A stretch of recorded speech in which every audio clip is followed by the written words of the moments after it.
calon guru penggerak angkatan pertama Kota Palembang dari SD Maitra Wira.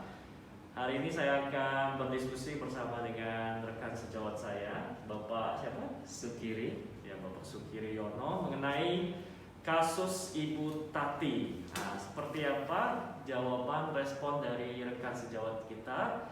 Kita akan langsung tanya langsung ya. Baik. Selamat siang Pak Suki. Selamat siang. Ya, jadi hari ini saya akan ingin bertanya mengenai pendapat Pak Suki mengenai kasus Ibu Tati ini. Nah, jadi Ibu Tati ini adalah partner kerja Anda, rekan kerja Anda, yaitu sama-sama di level atau kelas 5 ya. Jadi Ibu Tati ini kebetulan berada di kelas Anda posisinya. Ya. Jadi selama mengajar Ibu Tati ini punya karakter, sifat, disiplin. Selain disiplin, tapi juga mempunyai sisi yang lain yaitu temperamental ya, atau sedikit galak gitu. Nah, tapi di sisi lain juga Ibu Tati ini punya nilai-nilai yang baik sekali untuk meningkatkan motivasi dari murid-muridnya. Dan tak lupa juga kadang-kadang juga kepala sekolah memberikan pujian ya kepada Ibu Tati ini karena dia punya prestasi yang baik. Nah, suatu hari itu ada sebuah kejadian. Anda ya Pak Suki mendengar tangisan dari seorang anak yang tepat berada di luar kelas tersebut, di luar kelasnya ya. Kemudian dia berlutut lalu berada di lapangan di tengah-tengah sinar matahari itu siang bolong ya, tengah terik gitu ya. Nah, tapi waktu itu Anda melihat Ibu Tati juga sedang berada di sana, tapi tidak menghiraukan anak tersebut. Nah, kemudian Ibu Tati tetap mengajar seperti biasa murid-murid yang lain tanpa menghiraukan si anak ini, ya. Kemudian tangisan dari anak tersebut itu membuat perhatian dari teman-temannya di kelas yang lain, sehingga karena kita lihat si anak ini menangis ya, dan juga berlutut, apalagi di bawah sinar matahari kelas 5 nih ya. Nah, sebagai rekan kerja dari Ibu Tati, menurut Pak Suki, apa yang bisa Pak Suki lakukan pada saat melihat kejadian itu? Baik, terima kasih Fauzi Lose. Ini terkait permasalahan tersebut. Kalau saya pribadi ya melihat anak tersebut duduk di lapangan dalam posisi berlutut ya, saya akan langsung datang ke anak tersebut ya. Karena jiwa kita sebagai seorang guru tuh kalau melihat anak tersebut itu aduh gimana gitu ya, apalagi dalam kondisi menangis kayak gitu. Nah, di situ saya akan datang kepada anak tersebut bertanya, ada apa? Gitu. Nah, nanti setelah itu saya akan mencoba menghubungi guru yang bersangkutan yang mengajar pada saat itu. Bu Tati ya? Iya, Bu Tati. Jadi anak itu saya suruh untuk berteduh terlebih dahulu, gitu ya. Kemudian saya menuju ke ruang kelas yang pada saat itu memang jam pelajarannya ya. Kebetulan dia kelasnya ada di sebelah saya ya. Jadi saya akan tanya langsung kepada Bu Tati. Kebetulan Bu Tati juga sedang mengajar ya tadi ya. Di situ saya akan bertanya kepada Bu Tati, anak ini kenapa bisa duduk berlutut di lapangan sambil menangis. Nah, di situ saya akan mendengarkan terlebih dahulu penjelasan dari Bu Tati. Gitu. Jadi setelah mendapatkan penjelasan, saya juga memberikan solusi. Kalau memang anak itu dihukum, ya coba ada alternatif lain tidak hukumannya selain hukuman yang seperti itu. Kalau memang anak tersebut memang tidak mau masuk kelas, maunya ada masalah gitu kan, misalnya ada masalah dari rumah, terus dibawa ke sekolah, dia tidak mau belajar dan lain sebagainya, mungkin kita sebagai guru, khususnya Bu Tati ini bisa menasehatinya gitu. Atau mengajaknya ke ruangan lain lah. Walaupun dia tidak mau belajar di kelas, ya udah diajak ke ruangan lain. diberikan nasihat begitu. Oke. Tapi dengan sifat temperamen dari Bu Tati tadi itu tidak menyurutkan hati dari Pak Suki untuk ngomong secara langsung dan juga memberikan saran kepada Bu Tati.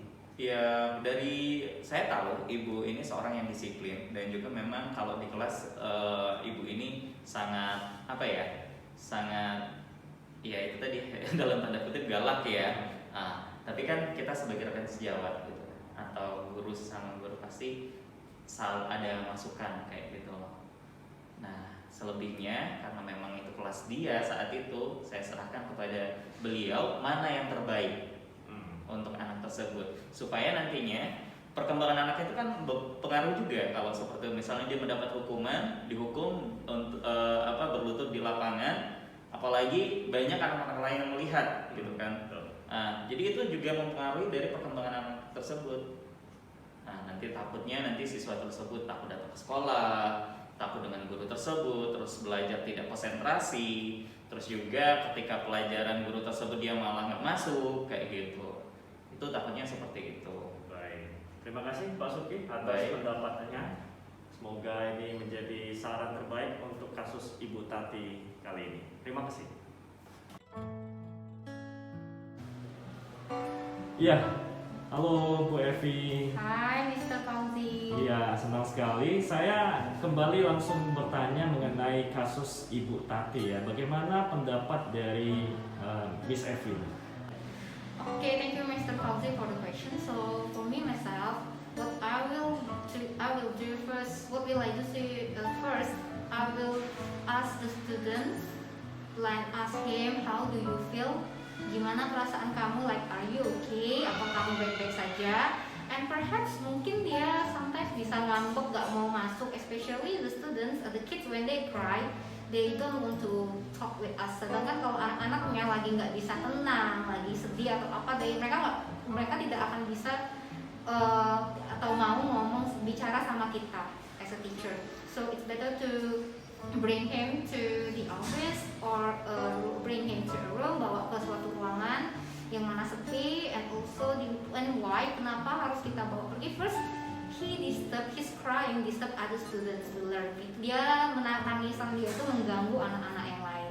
And of course, I will tell Miss Tati first that he is with me. Nah, dia dengan saya sekarang. So don't worry, just focus on the lesson. Jadi fokus aja sama ngajarnya, dia sama saya sekarang.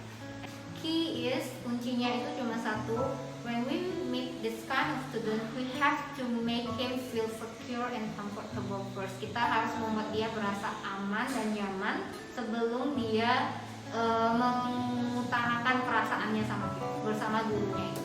Itu aja kalau dilakukan. Oke, thank you Miss Evi for the response. Halo Bu Meti. Ya, halo. Seperti biasa saya ingin menanyakan pendapat Bu Meti mengenai kasus dari Bu Tati. Bagaimana pendapatnya? Silakan. Kalau saya melihat kasus ini, tentunya saya akan melakukan namanya mencari dulu ya apa alasan dibalik tindakan yang ataupun melihat kondisi yang ada, di mana ada anak yang sedang menangis ya di lapangan. Jadi saya harus bertanya dulu kepada Ibu Tati, sebenarnya ada masalah apa sehingga anak tersebut ada di tengah-tengah lapangan tersebut. Dan yang kedua, setelah mengetahui alasan, tentunya saya akan memberikan mungkin hanya saran dan masukan. Tujuannya adalah untuk kebaikan bersama dan untuk kemajuan pendidikan dan juga kemajuan sekolah. Itu saja. Apakah Bu Meti berani untuk menginterupsi tindakan dari Bu Tati tersebut? Kalau menginterupsi, saya katakan tidak secara langsung karena kita harus menghargai namanya hak masing-masing guru ya. Jadi kita harus menunggu saat si guru sudah menyelesaikan tugasnya.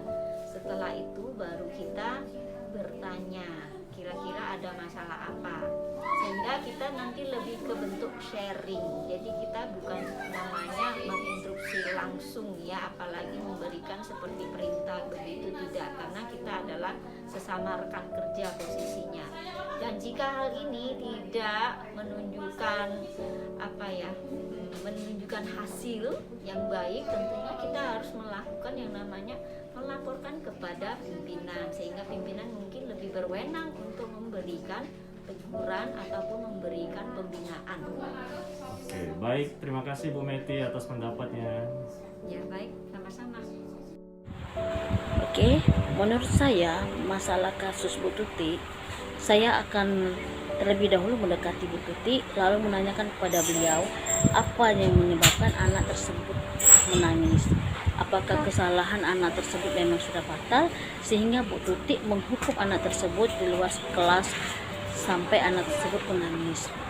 Lalu saya akan mengajak Bu Tuti untuk melaporkan kasus tersebut kepada kepala sekolah dan wakil kepala sekolah bidang kesiswaan sehingga masalah ini bisa ditindaklanjuti. Dan saya pun akan mengajak Bu Tuti untuk memanggil orang tua tersebut dan menjelaskan kepada orang tua tersebut agar tidak terjadi kesalahpahaman di antara kedua belah pihak. Lalu untuk guru lain bisa menginstruksikan karena mereka ada wewenang atas kelas yang dipimpinnya. Dan menurut saya pribadi tidak dapat menginstruksikan lebih lanjut karena saya hanya rekan kerja sebagai kelas paralel. Saya hanya bisa menasihati Bu Tuti untuk masalah tersebut agar tidak terjadi kesalahpahaman. Sekian, terima kasih.